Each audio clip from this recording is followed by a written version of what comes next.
Ladies and gentlemen, it is time for the long-awaited and only guide you guys are going to need for Elena for both her Brave Shift form as well as her base form, Starlight Elena, coming in hot. Let's teach you guys how to use this to the most efficient and effective of your capabilities, from builds to example rotations and how you should actually go about approaching Starlight Elena. So thanks for spending that time here today, guys. Let's get right into it. First, we're going to go foremost into the builds this time. Instead of the way you want to approach Elena, we're going to talk about the builds first, because which form is better for you is going to highly be dependent upon what kind of gear you have access to use on your Starlight Elena. So the first build here is kind of a little bit of a cheaty face build in the Brave Shift form, because it's going to show you just how important her Super Trust Master reward is if you do want to use that Brave Shift form. So the first build here, Starlight Elena EX +1, the normal form here. We're using double Estrella Aurora for her normal form, so if you can get 2 of these. We have the Coral Headpiece, 51 attack and magic, Exvius suit, Dragon's Crest plus, Ice Blade hilt. We're looking for a combination of attack as well as magic, both as high as possible, guys. Remember that these are examples for how you want to approach the builds. You don't need the specific exact gear. You might have better things, you might have worse things, but this is the way you want to try to build her. Obviously, if you have access to Super Trust Master rewards in the accessory slot, like Malphase's Super Trust Master reward here, you replace these accessories with the stronger ones. If you have weaker versions of the Dragon Crest Plus as well as Ice Blade hilt, or something that's just as strong, put those in there instead. Now for materias, we have Adventurer 5. Y has attack and magic. Rage Beast Smite. Y attack and magic % as well. Nature Loving Spellblade, attack and magic % as well. And then we have an open materia slot. You want to have and try to get access to as many open materia slots as possible for your killers here. The Esper, it does say Fenrir here, but it's going to be whatever Esper has the highest killers for whatever content that you are doing. If you're fighting beasts, you're going to be using a free. If you're fighting dragons, you're going to be using Odin. You're fighting humans, you're going to be using Diablos. Always, always, always attack plus magic plus killers when you're building any character, but specifically Elena wants attack, magic, and killer, which makes her a little bit harder to build, and of course she's using her own vision card. So let's take a look at the Brave Shift form here for the EX +1 version of Starlight Elena here. Her weapon is going to be the old Elena's Astrea. That's going to be her weapon of choice here, old TMR there. Very strong, hybrid two-handed sword. So go ahead, pick that one up if you have access to that. If you don't have access to the Astrea, you're going to be looking for a little bit of a problem there, because there's not very many other two-handed, high, strong hybrid weapons to be using on your Starlight Elena Brave Shift EX +1. So that could be a potential problem for a lot of you guys out there, especially new players. Maybe go out of your way and get access to the Astrea through some unit of choice tickets and get that Trust Master reward. We're still using the same headpiece here, the same body piece. And then we're going to get into the trouble that comes into not having her Super Trust Master reward here. So Tifa's gloves, we're using just martial glove, whatever gives you the highest true double hand in your accessory slot. We're trying to keep open some materia slots here for killers, and you're going to see that her magic is going to tank because we're no longer using accessories that have attack and magic on them. We're still using Rage Beast Smite. We still need true double hand attack here, advanced weaponry, Adventurer 5 as your successor, but we just cannot get the stats that we want to get access to here without the Super Trust Master reward. So you're going to be seeing, a little bit more attack, a lot less magic there compared to the old non-Brave Shifted Elena there. That is the true dual wield. Remember, the true dual wield is very powerful because she does have the 6x multiplier cap. So if you don't have her Super Trust Master reward, you guys are going to be better off just sticking with the normal non-Brave Shifted form of Starlight Elena, due to the fact that you can have access to maybe multiple killer slots open, and she's just going to be doing much more damage for you because she's a little bit easier to gear in that form. But if you have access to her Super Trust Master reward, a little bit of the things change here. So we do have access to the new Starlight coat here from the event going on right now, the Amphrite Starlight coat. All right, we're going to also be putting on Azure Radiance, which is her own Super Trust Master reward there, as well as something that gives you a combination of attack in true double hand here. Anything that you can do of that nature is going to be very powerful in this situation. So look for something with attack % as well as true double hand and slot that in there for you. Nothing else is really changing here. We're only adding her own Super Trust Master reward, and this makes her build a little bit better compared to before. We still have right around the same amount of attack, but we've boosted our magic up by a substantial amount, going from 2,680 to 3,352. So we got a large boost in magic. That's just how necessary her Super Trustmaster reward is for her Brave Shift form. Now, moving into what you guys should be going towards eventually if you guys have some Super Trustmaster rewards, let's take a look at the big builds here. So Starlight Elena EX +3, how strong do we get? A normal form here. We're still true dual wielding. We're using the Chaos Blade from Final Fantasy Tactics. This has a large amount of attack in combination with Magic Enhancer ++. Shows up here, still a fantastic weapon for her there. Red Hellebore, whatever has the highest attack and magic, is a little bit better than the Coral Headpiece that we're working on here. Raven Hearts are in the accessory slots, true dual wield, attack and magic in the accessory slot on top of attack and magic 40 with attack and magic 20%, and it does have some killers that will come in use against certain monster types every once in a while, bird and demon respectively. And then interestingly enough, for this build right here, actually the normal form, technically for what we're doing right here, Golbez's armor, it comes in swinging, and this is because when you're dual wielding, right, you don't get the full attack amount that you see on your equip screen. When you're dual wielding, you only actually get the attack amount from one of your weapons at a time, but you do get the full magic amount. So Golbez's armor comes in here real nice because you're going to be using that 3,945, and this is without any buffs, guys. So you're going to get those buffs up as well. Use that full magic amount, true dual wield cap 6 times, very strong, very high damage. And we're also using normal Elena's Super Trustmaster reward here as well. This is because not only does it give 60% attack and 60% magic, but Warrior of the Crystal from normal Elena, that Super Trustmaster reward, procs Starlight Elena's trustability. And as you can see, we're not using Starlight Elena's Super Trustmaster reward, we're not using her Trustmaster reward, and we're not using the Estrella in the dual wield form because that's a two-handed weapon. So if we want the Trustmaster ability, we're stuck with Warrior of the Crystal, and that's fantastic. It's giving additional multipliers to our skills, which we'll go into later when we're talking about how to utilize the character.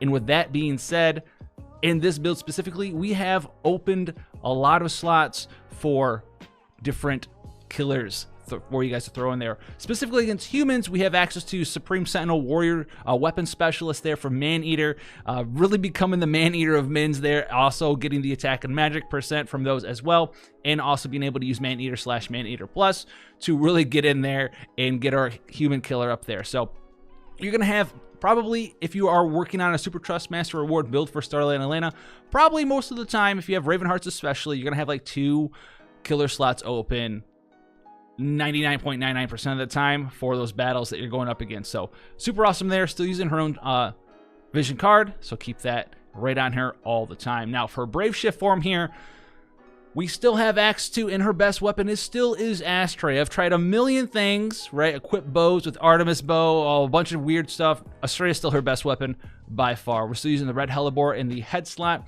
Body slot, Toy Soldier's uniform. This is because it's the highest hybrid straight up attack 45, magic 45, a little bit of attack and magic 10% there for you as well.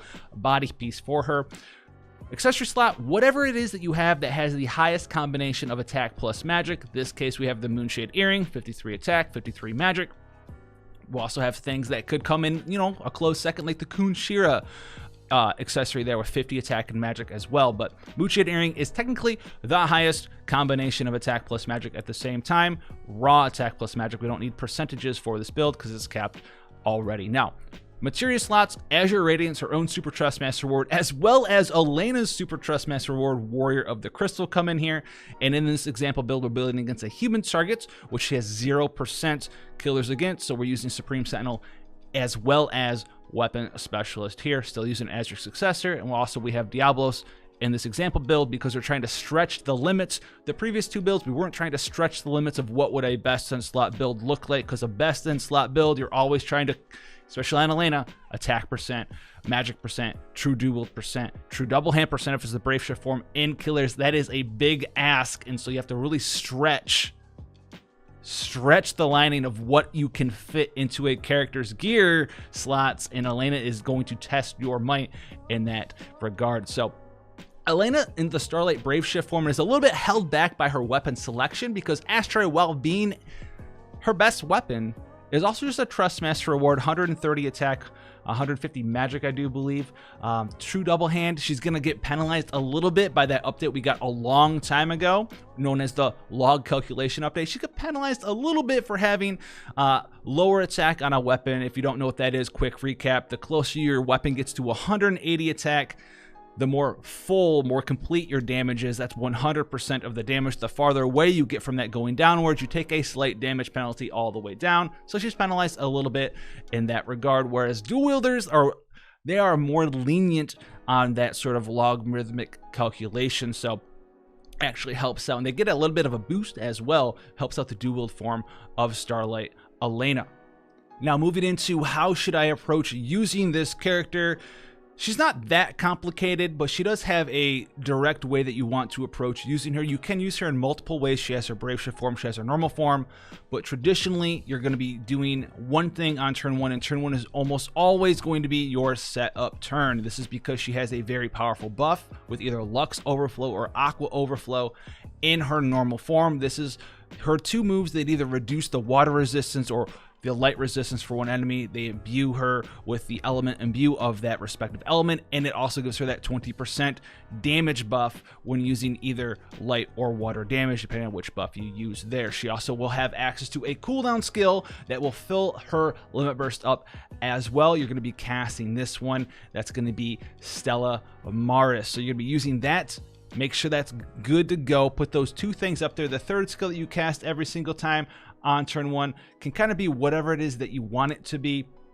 Right, if the enemy comes up with a buff, you can go ahead and use Star Supernova, Polaris, whatever it is that you need to do there. But those are the 2 skills that you're definitely doing, and the most important ones there. You could also just throw off a random Gemini Blade, although it doesn't matter all that much right away on turn 1. But definitely turn 1, you are going and using Stella Maris, and you are using Lux Overflow or Aqua Overflow for that big buff. Turn 2, you have a choice to do. So turn 2 is where your choices become more apparent. You have multiple options. You can keep her in normal form, you can brave shift her, and then once you decide to do either one of those 2 options, you need to decide if you're going for bigger burst on turn 3, or if you're just going for the most amount of damage you can over time. So if you're going for bigger burst starting turn 3, then on turn 2, you can either choose to, if you are using the normal form of Starlight Elena, use her limit burst in her normal form.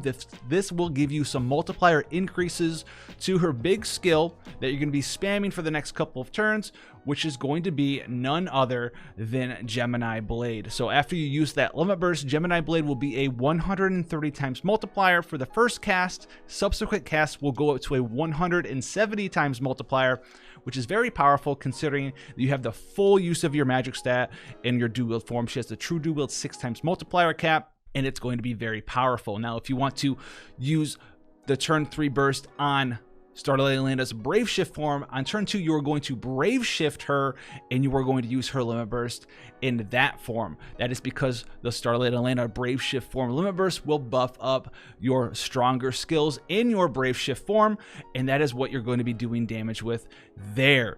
And you're going to be going in and using one of your 2 options there, your 2 brave abilities there. You have Crystal Purify All, which is the water version, or you can use the light version of your choice there, depending on what it is that you're doing there. So if you want to just spam out damage afterwards on turn 3, just go in there with your 2 chaining skills of your choice. The dual wield form, spam Gemini Blade a couple of times, or if you're in the burst form there, you Crystal Purify All, or the holy version of that skill in your brave shift form.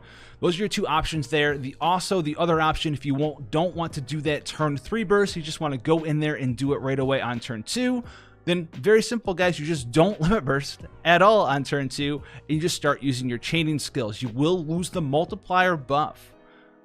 You will lose that multiplier buff, all right, on turn 2 because you didn't use that limit burst. So you're going to have Gemini Blade, for instance, is not going to be a 130 mod that goes into a 170 mod. It will be a 110 mod that goes into a 150 mod there. That's because Gemini Blade buffs its own multiplier by 20, but that's actually doubled because it's a backloaded skill for subsequent casts. So the first cast doesn't get it, but cast 2 and cast 3 do. Whereas Crystal Purifier All doesn't have that sort of mechanic. It is a larger multiplier overall after you use your limit burst there, and you are also using the true double hand variant. So a lot of you guys out there are going to be best off sticking with her non-Brave Shifted form unless you have her Super Trust Master Award. Her non-Brave Shifted form, also keep in mind Gemini Blade is not elemental locked. So if you're doing a fight where you need Elena to do fire damage or dark damage or any sort of non-light, non-water damage, you need to externally imbue her to make her do damage. You're just not using the Brave Shift form at all, so you're going to use the normal rotation there for the normal Starlight Elena. That's because Gemini Blade is non-elemental, guys. Remember that. In the burst form of Starlight Elena, she only has a water skill to do damage with. That's a chaining skill. And she also only has a light skill. She's hard elemental locked in her two big chaining skills. You could say, yes, I could use Revitalizing Strike, but you'd be doing less damage with a Brave Shifted Revitalizing Strike on turn 3 than if you were just sticking with normal Starlight Elena and spamming that 170 mod Gemini Blade with the true dual 6x multiplier cap. So keep that in mind there as well, guys. Hopefully this helped you guys out as far as using Starlight Elena. Took a little bit of time, had to crunch some numbers in the behind the scenes, and I usually don't do that mathematical stuff on a video because it's a little bit boring. All right, so here we go, baby. Thank you so much for spending that time here today. Take care, guys. Thanks so much for the support, and I'll see you guys in the next one.